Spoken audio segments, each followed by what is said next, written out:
ازدواجی زندگی کا حسین تصور۔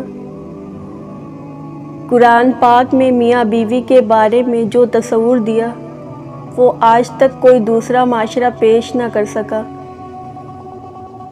قرآن پاک نے میاں بیوی کے بارے میں کہا، وہ تمہارا لباس ہے اور تم ان کا لباس ہو۔ لباس سے تشبیہ دینے میں حکمتیں ہیں۔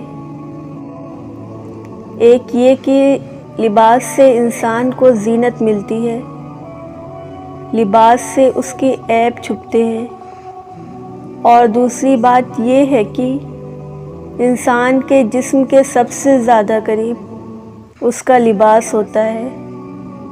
تو بیوی کو خاوند کے لیے لباس کہا اور خاوند کو بیوی کے لیے لباس کہا کہ اب تم دونوں ایک دوسرے کے اتنا قریب ہو جتنا قریب لباس ہوا کرتا ہے۔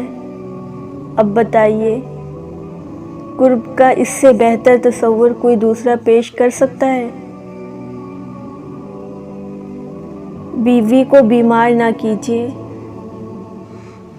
اگر آپ چاہتے ہیں کہ آپ کی اہلیہ نفسیاتی بیمار نہ ہو اور آپ کی بیوی بڑھاپے کی عمر تک پہنچنے کے باوجود صحت مند اور تندرست رہے، آپ کے بچے خوبصورت، ہونہار، اعلیٰ صلاحیتوں اور قابلیتوں کے مالک ہوں، تو اپنی طرف سے پوری کوشش کیجیے کہ آپ کی ذات سے آپ کی بیوی کو غم نہ پہنچے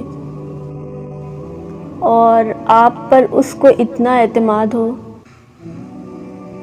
اپنی ہر الجھن وہ آپ سے بلا تکلف کہہ سکے، اندر ہی اندر نہ گھٹے۔ اپنی بیوی بچوں کی تمام جائز خواہشات جن کی اللہ تعالیٰ اور رسول اکرم صلی اللہ علیہ وسلم نے اجازت دی، اس کو پورا کر کے اس کے اندر امید، بلند ہمتی، حوصلہ، محبت وغیرہ کے جذبات پیدا کرے۔ اپنی استطاعت کے موافق کبھی بھی بیوی کے اعتماد کو مت ٹھکرائیں، اس کی باتوں کو دھیان سے سنیں اور اس کو خوش رکھنے کی حتی لا امکان کوشش کریں، تو انشاءاللہ وہ ہر قسم کی جسمانی اور نفسیاتی بیماریوں سے محفوظ رہے گی۔ اس کی تندرستی میں آپ کی تندرستی پنہاں ہے، اس کی خوشیوں میں آپ کی خوشی مضمر ہے۔ جو شخص آپ سے محبت کرتا ہے وہ آپ کی ذہنی اذیت، وہ آپ کی غلطیاں نہیں پکڑتا، وہ آپ کے سامنے کوئی ایسی ڈیمانڈ نہیں رکھتا جسے آپ پورا نہ کر سکیں، وہ آپ کو پریشان نہیں کرتا، اداس نہیں کرتا، وہ آپ کو سمجھتا ہے۔